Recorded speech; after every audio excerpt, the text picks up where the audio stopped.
they banned Cap 3 times in the first phase of the Grand Draft phase, so they're going to ban away Cap here. TSM will now probably either pick up the Glaive or the Grace here, so Grace will be taken up, and now G2 will probably pick up the Lance on Dark Potato, because if they don't take Lance here, TSM will probably ban it away from G2.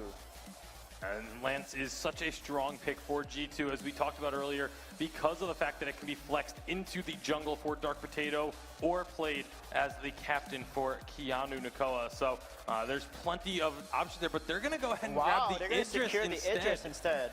Okay.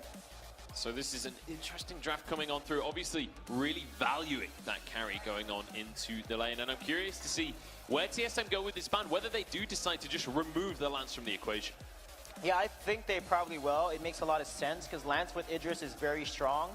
They're going to actually take away Cruel and not give Cruel, so that means G2 will most likely maybe take a key jungler, or they can just take the Lance here and then use the I counter think pick. maybe if you're G2, Lance is a key jungler, right? Yeah. I think they don't actually grab the Lance, so they are going to go for the Glaive, but it is still something that can sort of be flexed. I don't think you run Glaive and Lance at the same time, but we'll have to see what they are going to decide to do. Obviously, Team Solo Mid now with 2 picks available. Lance Now they're going to take the Lance. Wow, this is actually the comp that G2 ran. Yeah. This is TSM kind of making a statement right here. They're saying, you know what, you think you can run a jungle Lance? Let me show you how it's done. We'll see whether Von C can take it to Dark Potato on this one, and whether that is actually going to go to the jungle. Obviously, we've seen Grace mixed around in roles and things as well, so we'll have to see once we get into game on that one.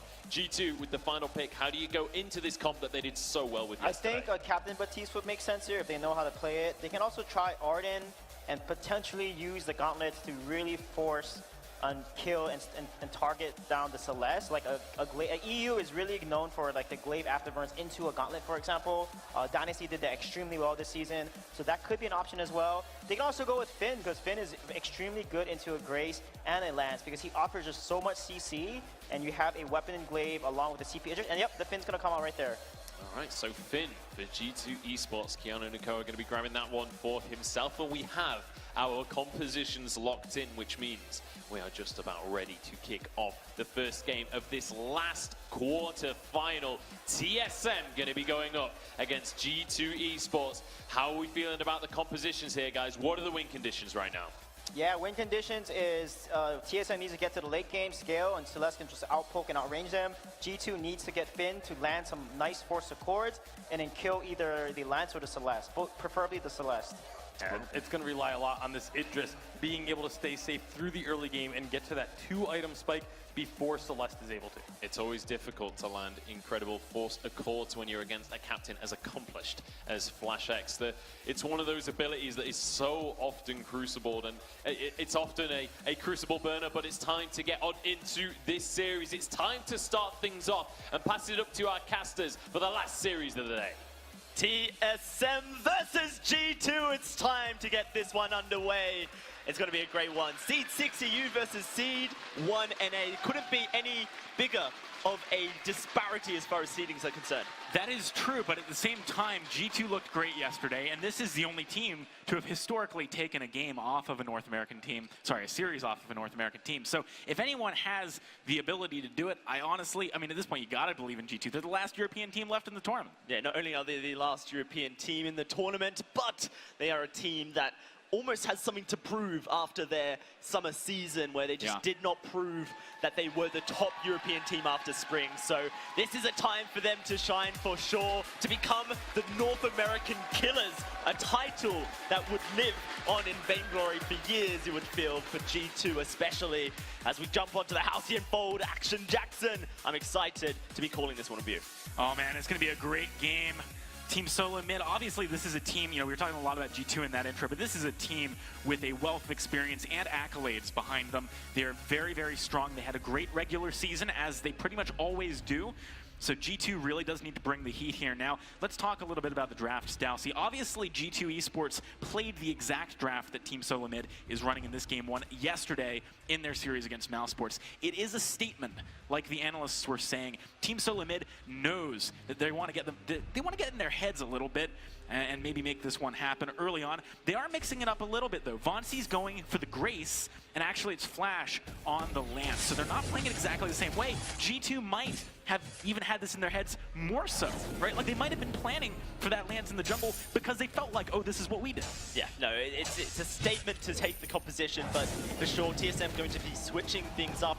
We're talking about the draft, and it seemed right that Keanu Nakoa brings out the Finn. It's a hero that I just always associated with him. It's the gank coming through. It's Dark Potato looking for the kill onto Best Chuck. Hundor trying to escape. Best Chuck, he has to die! And Dark Potato may just follow him. He goes down as well to Von C, but it's first blood to EU. Very, very nice stuff there. They did a great job of forcing the hand of Team Solo Mid. They do got to be careful a little bit here. Although Flash, yeah, he's going to take 2 turret hits there. That's a lot of damage. All right, G2. I actually think had, Flash not taken so much damage there, that could have been a bit of a dicey situation because the rotation potential of TSM from the lane to either steal a jungle camp or keep the pressure on the turret and force G2 to lose farm would have been there. As a result of him going in and trying to secure a kill, he actually got none of those smaller rewards. So maybe a little greedy there from Flash, but I don't blame him. It's game number 1 of this best of 5. He wants to get in their heads, not just in the draft, but also in the game, of course. And the thing that we've seen so far in every series that we've witnessed today is that Europe is surprisingly strong against these North American teams in the early. Some even taking the lead in the early to mid game, but perhaps not being able to close out here. G2 have been heralded as the late game kings, the most European of European teams as far as that playstyle is concerned. And I feel like if any team in Europe can close out a game when ahead, it has to be G2. I've got to agree with you, and one thing to that point that we've got to talk about is actually Hundor, right? This is a player North America is genuinely concerned about facing because they know that he is really on the level of all the North American carries. They give him a lot of respect, and part of that is his mechanical, oh, hang on. Keanu Nakoa in a bit of trouble here. He's going to go down to Best Chuck as they find the kill there. You may not be able to stun Finn, but you can certainly blow him up with one of those Helo Genesis. Yeah, great gank there. Solid rotation from Team Solo Mid, finding that window. And this is going to give him some more, well, maybe not actually. Really nice response by Dark Potato. That was an intuition play, too. He did not know for sure what was going on the other side of the wall. He's not going to lose any minions off the back. One thing I've been really impressed about for G2 is, in fact, Dark Potato and how he's almost stepped up this tournament. He mentioned in pre-game interviews that he wanted to be recognized as one of the best junglers in the region, in the world perhaps.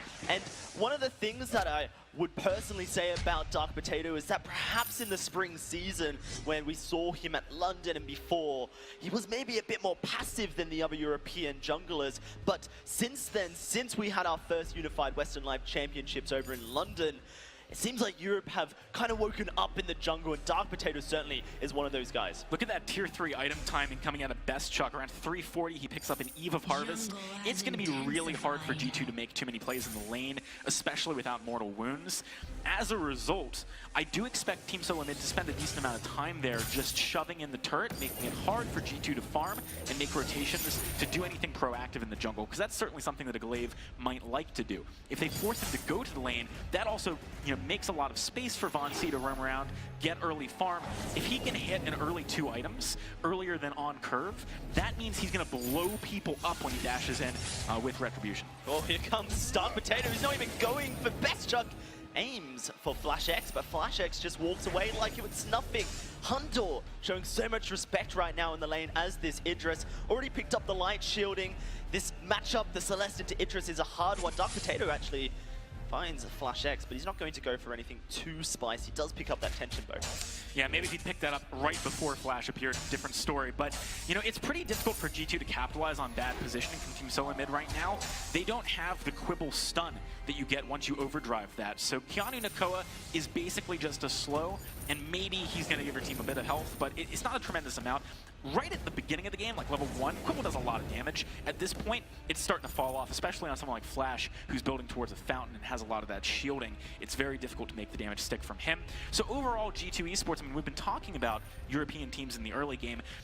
With the way this game is going, both in the decisions that Team Solo Mid is making and the reactions they're forcing with things like the Eve of Harvest on Celeste, and also with the compositions, I don't think we can really expect too much crazy aggression from G2 early on. I think maybe in the mid-game things start to change a little bit, though, especially around that overdrive on Quibble. Yeah, certainly Keanu Nakoa, he's been is definitely to fear. Has found hooks where hooks shouldn't exist. Has found quibbles to just put enemies to sleep. And theoretically, for Keanu Nakoa, a hero that he can just have so much success on. Hundor is in a position where he's looking to scale up. Currently sitting on 2,000 gold. Has a substantial amount, but not quite the amount he needs to pick up that Shadow Glass just yet. So something interesting to point out, right? Like, when has Hundor had an opportunity to actually go shop? I ask you that, Dowsy. Basically not at all, right? Part of this is the fact that Celeste with his Eve can shove in so hard. And again, these are all forcing moves from Team Solomid. They're all moves that are saying to G2, you can't make anything happen here. We're going to control and dictate the pace of this game to such an extreme.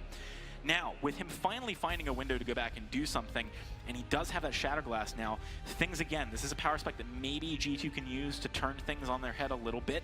Keanu's also starting to approach that level 6 mark, which is another big power spike. Not quite as, you know, consistently powerful, though. Oh, Keanu's just in trouble here. He is so low. He's walking away. Whoa, When Dark Potato goes in, Vonc now has to run away. He has that Divine Intervention ready to heal himself and come back into the action. And Hundor now with that Divergent Paths can CS and poke from afar, but is still so very vulnerable if Flash X can hit one of those impales. Vonc also just finishing that Sorrow Blade gives him a lot of burst potential with the Benediction. Something that you may not expect. If Flash X hits that impale, you are going to be in a world of hurt. Oh, absolutely. A Sorrow Blade early on Grace really does do a lot of damage. Again, keep your eyes out for 2 items as well. But here comes another play. Team Solo Mid. They're thinking again and again about ways they can force the issue, ways they can maybe get, you know, sticky damage onto the members of G2, so they can translate that into an objective or turret damage. Frostburn now completed for Bestchuck. That's that 2-item power spike that our analysts talked about. And Bestchuck going to be having that one first. I do feel for Idris especially, the alternating current second is a good amount of damage that you suddenly have, but it's not until you get the broken myth that you really start ramping up. Once that chakram hits and the auto attacks start building up damage, that's when Hundor's really going to become a playmaking hero. Absolutely, and again, there's sort of mitigating things that Team Solomid is doing to make hitting that spike even more important. Now, it's interesting with all of what we're saying, right, that Dark Potato decided to go for the Tension Bow. It is obviously an item that can find kills out of nowhere. But it's difficult for G2 Esports to actually get those windows and make it happen. Good Crucible out of Flash there. Stop a hook coming across onto Bestchuck. Oh, Vonc taking a lot of damage. That's the chakram going through. He heals himself. Keanu Nakoa going to be in the midst of it all, but he's able to walk away for now. Ooh. Dark Potato knocks Vonc in. Dark Potato looking for the kill. Vonc, it goes down, but they trade the junglers 1-for-1, and that will just be that for now. Unless Hundor or Keanu overstep their mark trying to defend this turret, you feel they should be all right. That's the impale. That's the mark. That's the stun. That's Hundor trying to run, but he cannot do so. Keanu Nakoa, he's in trouble. Not out of the woods just yet. Bestchuck though out of energy. One more auto attack. Gets the kill. And it is TSM in the lead. Oh boy, G2 Esports. It's so frustrating when you're in that situation because Grace is so close to dying. You feel like you want to make the hard commit. You want to go in. You want to take her down. But if it doesn't pan out, you're in such a bad position. You're so overextended. You've really exerted yourselves for nothing. And that was what happened. G2 Esports, having given away that, do slow down a lot of the power spikes that we were talking about as well. Team Solomid was able to really take control of the map as a result. We've now got the 2-item spike at 9.5 minutes here coming in from Vonc as well. This is definitely Team Solomid's window of opportunity, at least for now, to make something happen.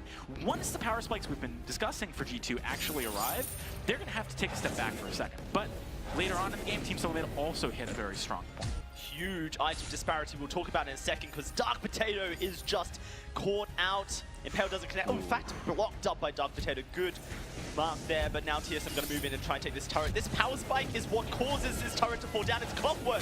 For Bestchuck, he can spam that Helogenesis. Keanu Nakoa can't do anything. Impale from Flash X. Hundor now forced to run away. Should be okay for now, but it's a tier 3 item. 3 tier 3 offensive items for Bestchuck compared to Hundor's 2 at the moment. The lead that TSM have in the lane is so huge. Yeah, and it's interesting as well the way this Celeste build actually pans out, because sure, you're not going for like super gold items like the Shatter Glass. This is something which is very expensive and does have a lot of bang for its buck, but you're going for very efficient utility items that maybe by themselves aren't going to be doing that much, but when you stack all three of them on top and you've got a hero that utilizes them properly like Celeste, you're going to be able to make things happen. Now, Hundor, he doesn't have a lot of money in the bank. He is, you know, about halfway to whatever he wants to go for with the Heavy Prism, but it is important that G2 doesn't try and make something happen too soon before they're ready. They have the ability to fight in the late game, Dowsey. I want to see them lean into that when they're starting to fall further and further behind. That's the one thing that G2 know how to do, is get Hundor to a position where he can hyper carry his team, and he's done it so many times in the past. Here we go, another fight breaking out. TSM looking for more. Kiana Nakoa, unfortunately, just going to have to take the damage coming out of Best Chuck as those cauldrons start to create a minefield of witchcraft on the Halcyon Fold. G2 now having to try and defend their turret. Dark Potato wants to find a knockback. It's going to be Von Z, and an Impale comes through to lock Dark Potato. He's stunned, and that's a pull coming in. Oh, Chuck's deleted! What was that damage? Chuck's gone, and G2 are going to chase for this. Flash X, what can you do? Nothing! He's dead! It's a double for Dark Potato. Von C, though, going to continue to chase. Run away. Hundor wants it, but cannot find it. We'll get that hit. Treant, maybe they can get a gold miner, but the gold mine is not even full. So for G2, it's just a small win. You know, it might be a small win in terms of, you know, the difference in net worth from before the fight, but I tell you, it's a big win for morale. What a fight. It's got to feel great hitting that hook. Let's have another look at it. Keanu Nakoa with a hero play for his team. Things look bad for G2. Honestly, they popped their fountain very early. Hundor got chunked out. Von C had a lot of room to maneuver.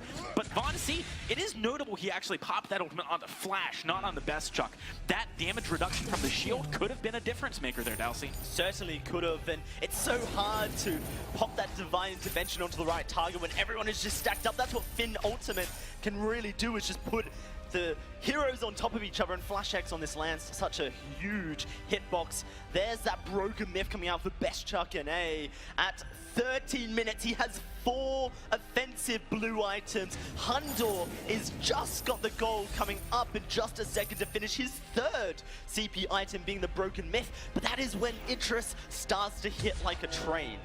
Yeah, speaking of hitting like a train, Bonzi's still doing pretty respectable damage when he jumps in with the Benediction. And Team Solomon are starting to really lean into the fact that they can siege very effectively with Celeste, especially with this build. Hundor's got to be real careful right now. Bonzi's doing a good job of leading the charge here, making a lot of space created for the backline. Best Chuck to do the damage he needs to. G2 Esports, they're in an awkward situation, Dowsey, because it's not as if they can afford to sit there, right? Celeste is gonna punish you for playing like that, but at the same time, they can't go in. They're not strong enough yet. So it is, in essence, a situation where G2 kind of just has to let things happen to them and wait and try and build up strength unless someone gets positions. He gets the flank, Divine Intervention comes out, it resets the fight. Kiana Nakoa in a bit of trouble. Here's that Solar Storm, rips on through, but Hundor, he has got the stacks on that broken myth, and TSM going to respect the fact that Hundor could take over. There is a big difference between using Divine Intervention during a fight and right before a fight in response to poke. If you use it during the fight, the damage reduction from that directional shield is huge. We've seen it time and time again. But if you use it before a fight, it really gives someone like Hundor the confidence to commit, because remember, he's got the trapdoor out of the fight. He's got his ultimate to really reset aggro, as it were, from TSM.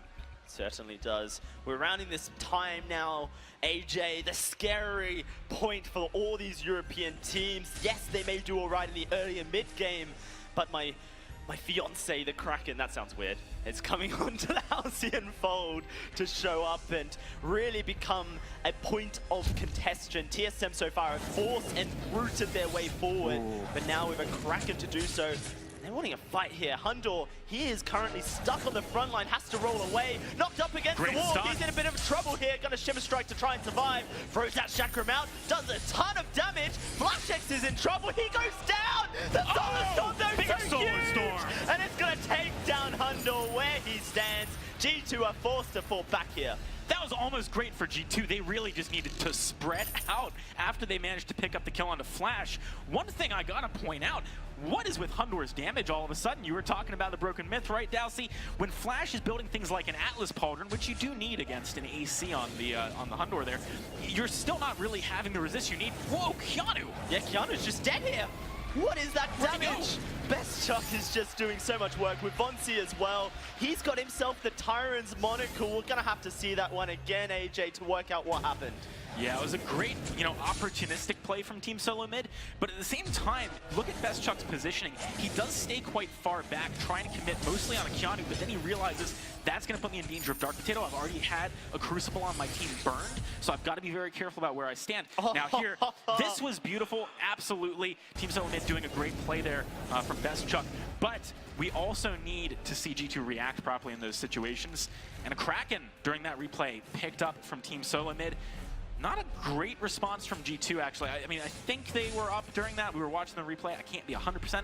They just lost Keanu Nakoa, so yeah. Attempting, even if Hundor and Dark Potato is up to contest that Kraken, if that goes wrong, that is the nail in your coffin.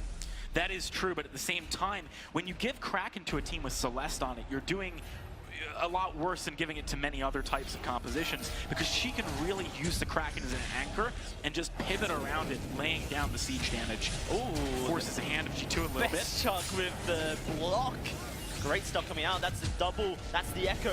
Completely just walked away from Solar Storm. I thought it would hit. Hundor able to avoid it due to Keanu Nakoa blocking. But this Kraken is doing so much work. And G2, they have to go back and heal. Hundor, where are you at? Where are you at? TSM are knocking on your door. The Kraken taking your base. And yet G2 can't do anything about it here, AJ. Impale through. Dark Potato knocks Vonsi in. Hundor needs to find the damage, but the Divine Intervention too much. This is it. It's TSM gonna look to finish the game. And that is one in the board for TSM. You know, you were talking about closing games out. I tell you, a team that doesn't have a problem with that. Man, Team Solo Mid.